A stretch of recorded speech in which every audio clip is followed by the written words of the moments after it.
back when I first started lifting in 2019, I was solely convinced that I was a hard gainer. This is what I used to look like, and I was a skinny piece of shit. I remember this instance once when I was back in school and I went to push this other kid, and the motherfucker just did not move. I was a twig, and I convinced myself that it was just completely impossible for me to put on any muscle. Like, I completely believe this in my brain. But yet, you look at my physique now, and then I have some muscle. Go figure. The problem that you're going to face as a hard gainer is in these beginning stages, you're going to convince yourself, oh nah, like all these guys, all they've got is really good genetics. It's not possible for me. I'm not going to be able to do it. From someone who's been able to build the muscle, let me tell you, you need to ignore yourself, because you are not someone who has built the muscle yet, so you don't know what is right and what is wrong. Until you've got to the point where you're 5 years down the line, 6 years, 7 years, 8, 9, 10 years down the line, you don't know what you're capable of. So it's important for you to lock in and really focus on the right elements so that you can build the right amount of muscle. And one of the pitfalls that you're going to fall into in these really early stages is you're not going to know what the right things to do are. And that's okay, because there's so much information out there nowadays, everything's really confusing. But what I've devised for you today is a simple framework that you can follow, that I would do. I would say to myself, if I went back in time to my younger version of me, who was a skinny piece of shit, who didn't know what he was doing, I would go and I would tell him the exact things that I'm going to tell you in this video. So if you can't sit and watch through, let's say, a 15-20 minute video on how to build muscle because your short form brain is so fucked and your attention span is so cooked, then there's no hope for you and you're never going to be able to build any muscle. So just stay put, watch the video, because I'm going to give you some value and I'm going to help you out here. So number one, the main fucking thing that you need to do that so many guys don't do is have a fucking plan. I made this mistake back in the day when I would just think I would just go in and do any random exercise and just kind of, I'd just kind of go with the feel and it feels right. And I'll be switching and I'll go and I see this thing on social media and that looks good and this guy's trying this thing, I'll try that. I understand it's really tempting and you're going to want to try so many different things out because, oh my God, there's so much to do and this exercise is the best and this form and this way to do it is the best. Listen, the best piece of advice I can give you is to devise yourself a plan, come up with something, a workout plan and an eating plan and maybe a daily routine, and just stick to it. When it comes to building muscle, results are made from doing the same thing day in, day out for months and years. If you don't have a plan, if you don't know what you're doing, then how can you track things? How can you ensure that you are progressing? You can't. It's so important for you to have an understanding of what you're doing. This is why I give my clients plans. So they go into there every day knowing what they're going to do when they go into a session, what exercises they're going to be doing, how many reps they should be doing, what they're going to be eating, and then their sleep hygiene. With this plan implemented, it makes it so easy for them to just go and follow it. You may think it's hard, but setting it up will enable everything to become so much more streamlined because you no longer have to worry about guesswork because it's all laid out for you. So number one thing, whether or not you're working 4, 5, 6 days a week, I wouldn't advise 7 because you need a day off. Just come up with a plan. Come up with a plan with what exercises you're going to do in your split, and then also you need an eating plan. If you don't have an eating plan, you're cooked. And this leads me on to my next thing, calorie surplus of whole foods. Now, I convinced myself back in the day that I was eating. I remember when I first started the gym. I was part of this kind of health club thing, and there was trainers there, and I'd get trained by this guy called Steve, and he was fucking huge, right? And I'd say to him, "Man, I'm just eating so much food, I just can't put on any weight. I just don't think it's possible for me." Little did I realise I wasn't doing this amazing thing called tracking my calories. You see, if you don't track your calories, how do you know how much food you're eating? You don't. And if you don't know how much food you're eating, you're leaving it up to guesswork. This goes back to my first point, have a plan. You need to have a daily plan of what food you're going to eat. I advise for my clients, to eat the same thing every single day. This is what I do. It's a method that works. Once you find the foods that you like, it makes it so much more streamlined and easier for your body to be able to make the adaptations necessary for you to be able to actually build muscle.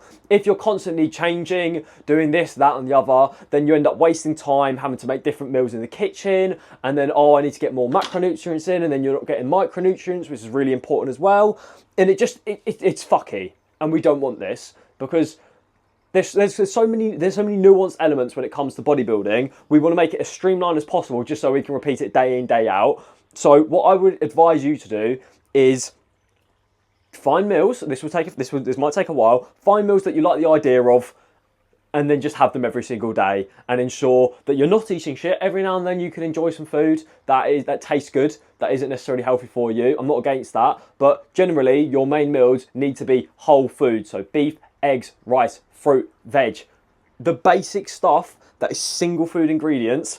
Eat a surplus of it. So obviously calculate your daily maintenance calories and then add 200 to 300 calories on top of that to support muscle growth, and then just forget about it, and then just eat the same thing every day, and then before you know it, you'll have muscle growth. Next thing, we have recovery. When it comes to recovery, so many guys think the more I need to do, this is what I fell into this trap where I was training 7 days a week. You know, I'd be like, yeah, I've got to go. The more I had the idea that the more I trained, the better it would be for me. The problem is, as a natural lifter, which I'm assuming you're natural, you're not on steroids. People on steroids and people who are enhanced can train continuously, but most of them, they still have days off. Recovery is the most important part of the entire process, because we go to the gym to set off the hypertrophy stimulus, which is our muscles growing, and then we eat the foods to give our body the nutrients, and then it's only through the recovery can our body utilize the stimulus plus the nutrients to be able to create the adaptation of muscle growth. And what do we mean by recovery? Recovery is effectively one, it's our sleep, and two, it's the rest for our nervous system. So I'll start off with sleep. Sleep is what you do every single night, right? It enables your body to clear out any shit that's accumulated throughout the day. It basically enables it to repair itself. Now, if you have bad sleep, your ability to be able to recover and repair your muscle, let alone build any more muscle, will be greatly impaired. So my advice is set a bedtime, okay? Bedtimes are fucking overpowered, because let's say, for example, you say to yourself, okay, I'm going to go to bed at 10 o'clock every single night. When you adhere to a bedtime, what you do is you enable your body's circadian rhythm. Your circadian rhythm is effectively your body's hormonal clock. So what your body does is it's pretty cool. It releases certain hormones throughout certain parts of the day. And when we go to bed the same time every night, our body will release a hormone called melatonin. And what melatonin is responsible for is basically relaxing ourselves and getting our body ready to wind down and sleep. When we don't go to bed the same time every single night, what happens is this hormone release is going to completely whacked. So I used to do this back in the day when I'd be up playing Apex Legends until 2, 3, 4, 5 o'clock in the morning, and then the following night I'd be going to bed at 11. This leaves your body completely cooked. This goes back to, once again, number one thing, having a plan. You want to go to bed the same time every night, and ideally don't wake up to an alarm because you don't need to, or wake up at the same time roughly every single morning. What this will allow you to do will recover better, and when you recover better, your ability to be able to obviously perform in the gym will be better, but also your ability to be able to build muscle will be significantly better. And on to the next thing, which is like your central nervous system recovery. Over the week, when you go to the gym, assuming you're training hard with intensity and you do have enough volume, your body and your system is going to accrue a lot of fatigue, okay? If you overdo it, and you get to the point where you're training 6 or 7 days a week very intensely, you're going to get very ill, because you're not giving your body the opportunity to rest. So what I would advise you to do is minimum take a Sunday off, or take 1 day off a week. So at the moment, I just take the weekend off, and I found this works incredibly well, because it allows me to completely chill the fuck out. Obviously, you do cardio and whatnot. Active recovery is the best way to do it. Don't just sit around doing nothing.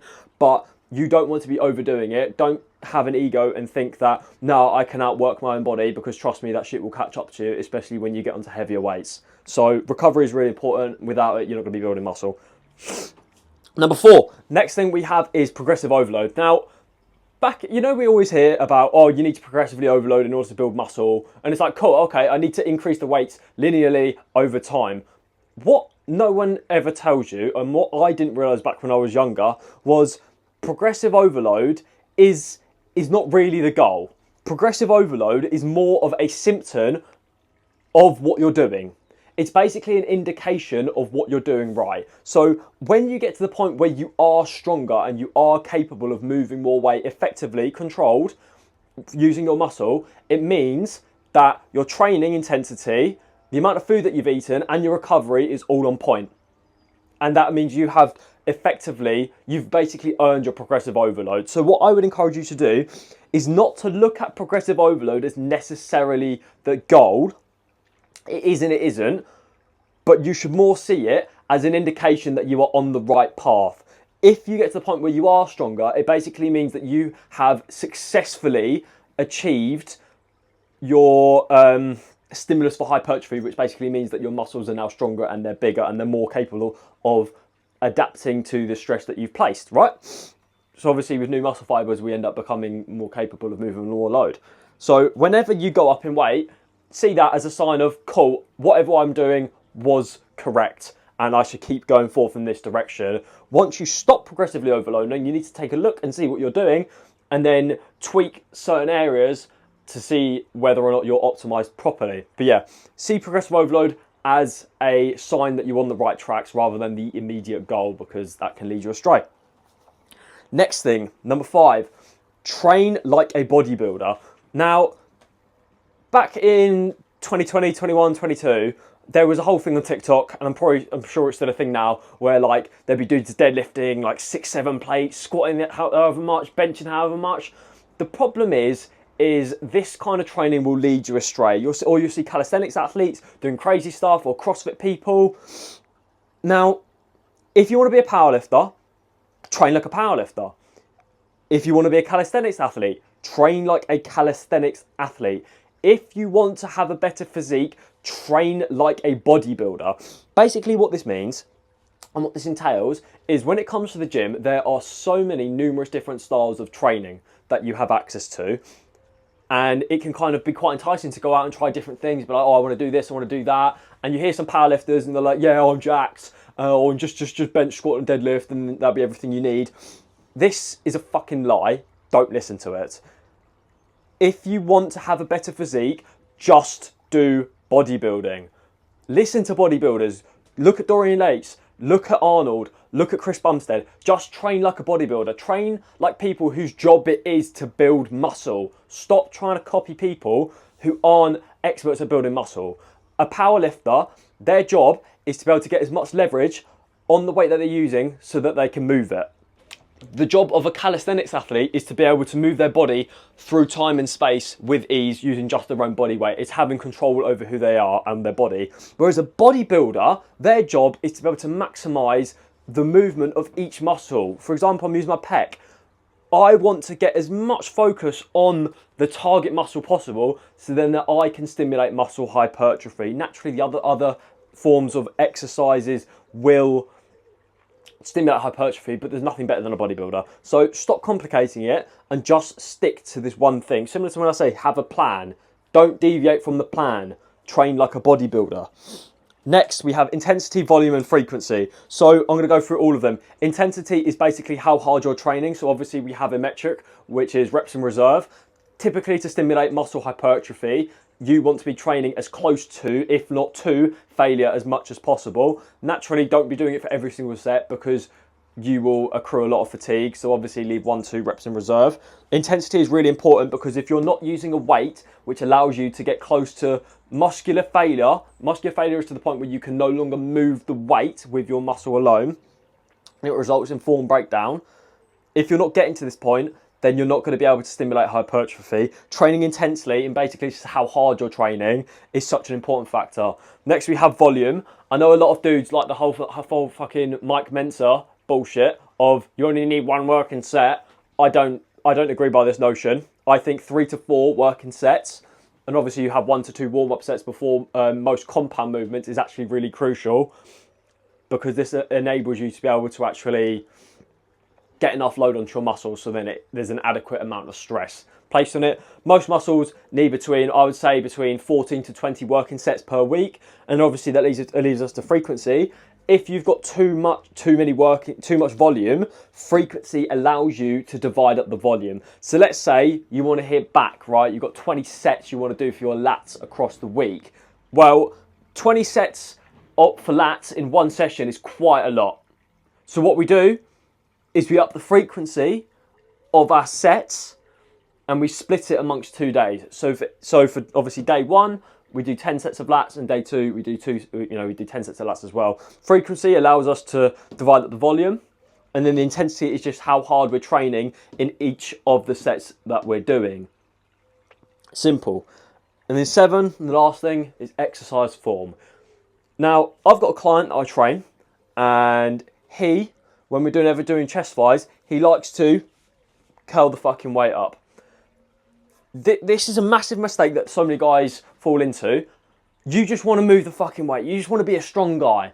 Listen, nobody cares how strong you are. Your goal going to the gym is to be able to go, and you're trying to stimulate muscle hypertrophy, which is muscle growth. Stop caring about the weight. No one cares. When we fuck our form up and we end up curling the weight on a chest fly, what we're doing is we're shifting the weight onto our bicep. If we want to train our biceps, we'll do bicep curls. If we want to train our pecs, we'll keep our arms like straight, and then we'll go like that. It's important and it's imperative for you to be able to nail your exercise form. For if you don't, what you're going to be doing is you're going to be shifting the different points of pressure onto different muscles. And if we're doing an exercise wrong, well, we're not going to be stimulating the muscle that we're trying to grow, and then as a result of it, we're not going to be growing the muscles that we want to grow. This is why so many people fuck up their back and they don't have a good back. They don't have a terrible back genetics. It's because they don't know how to engage it, because they're not doing their form properly. This is why so many people have weak chests, is because they end up using their anterior delt way too much. The more you focus on form, and the more you sacrifice your ego in trying to move the weight as much as possible, the more you're going to be able to stimulate muscle growth. Because ultimately, this is what we want. This is what we're after. All of this stuff takes patience, and this has taken me a lot of years to be able to implement. But if you want to be able to save as much time as possible, like if I had implemented this stuff sooner, I would have achieved my current physique probably 2 years ago. But because I didn't, I ended up wasting a lot of time. So if you are still watching this far in the video, leave a thumbs up in the comments. Apply this stuff because it will save you a lot of time. A lot of this is really simple. A lot of guys try to look for that one thing that gives them more muscle. No, it's just doing the same shit and doing it right consistently for years. If you do want one-to-one coaching on this, personal help, click the link in the description and we can get you your results a lot sooner than you would have ever anticipated. Thank you for watching this video. By all means, share it with anyone who you feel like you need to, and I'll catch you in the next one.